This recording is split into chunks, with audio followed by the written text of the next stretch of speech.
Hey friends, Pastor Bill Walden here with Build Up the Church. This is the devotional word for October the 4th, 2024. And this is out of the book of Philippians, chapter 2. Probably the main theme of the book of Philippians is that of joy. Rejoice in the Lord always. Again, I say rejoice. That is what Paul would write, even though he was in prison for preaching the gospel. But a secondary theme throughout the book of Philippians is that of unity. And as you work your way through the book of Philippians, you see Paul dropping hints, teaching about deferring to one another, about having the mindset of Jesus. Though he was God, he set aside his divine prerogatives and put on flesh and walked among us. He set so much aside for our benefit. And Paul is continuing to kind of speak about these issues until he gets to chapter 4. Then you discover there was some of his former missionary companions or church planting companions that weren't getting along, and there was a lack of unity. And so the secondary underlying theme of the book of Philippians is that there was a lack of unity, but there needed to be unity. And so Paul gives a lot of convincing teaching about that. But I want to focus in on chapter 2, verses 12 and 13, where Paul is encouraging the Philippians and reminding them that God has put so much into us, but we need to respond in faith. We need to work it out. We need to let what God has done in us be the guiding light, the guiding compass, the guiding impulse of our minds and of our hearts and of our actions, of our words. And we need to work out what God has worked in. So it always starts with God. God is the great initiator in salvation. He's the great initiator in the filling of our lives. He's the great initiator. He's the one that pours out his spirit within the heart and mind of a Christian, in the soul of a Christian. But we cannot be passive in our Christian life. We have to work it out. And so we can't just sit on the couch and, as we say in America, be couch potatoes, just taking it in, taking it in, taking it in. We need to get up off the spiritual couch and work it out. So the Apostle Paul says here in Philippians chapter 2, verse 12, "Therefore, my beloved," and he's going to exhort them here, but I love that he's reminding them, hey, listen, I love you. And so whenever we're exhorted by God or by people, hopefully they have loving intentions towards us. Certainly God does. But Paul makes it clear, hey, Philippians, I love you. "Therefore, my beloved, as you have always obeyed, not as in my presence only, but now much more in my absence, work out your own salvation with fear and trembling." So Paul was a pastor to them, and he says, when I was with you, you lived like Christians, but now I'm not with you. It's even more important in some sense that you just follow through now. Work out your own salvation with fear and trembling. Now, he's not saying work for your salvation. Salvation is a gift of God. Ephesians 2, 8, and 9 tells us that it's a gift of God. It's not of works, lest any man should boast. It's by faith.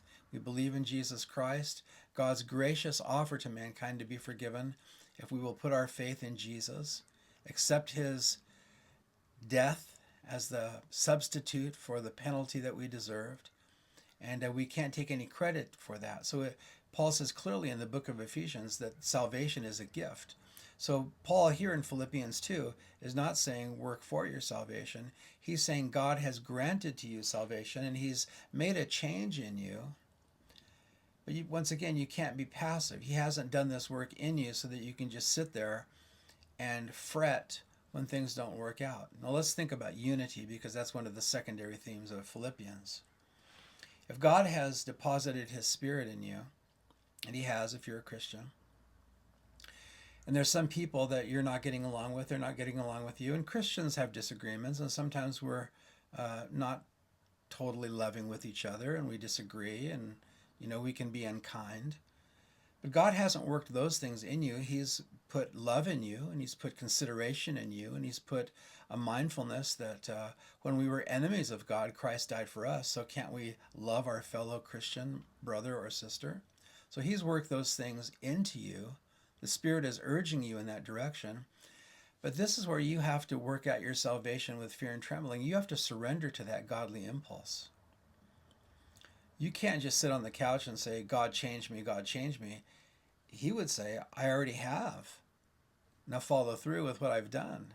You're the one that has to get up and ask for forgiveness. You're the one that has to get up and forgive.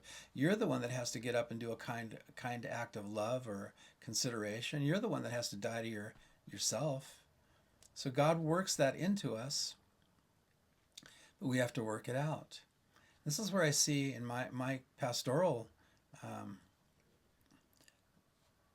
calling since 1989, I've seen a lot of Christians that are big on theology in their head, but they never take the time or they don't want to put forth the effort to work it out. And their heads are full of theology and their hearts are not. Their hearts are not really experiencing as much of the Christian life as they could if they would work it out. So, sitting in Bible studies is great, but then the application has to happen. We have to follow through with what God is doing in us.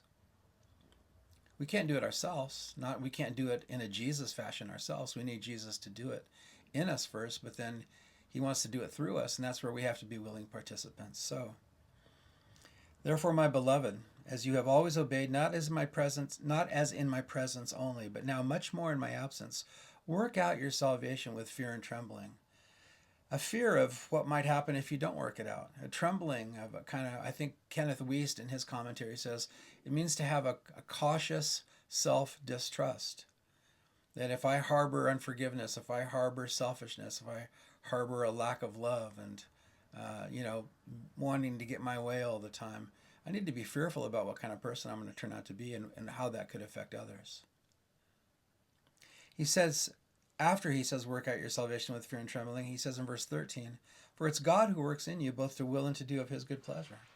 Listen, God's working in you to have the desire and to have the power to do it. Let me read that verse from the New Living Translation.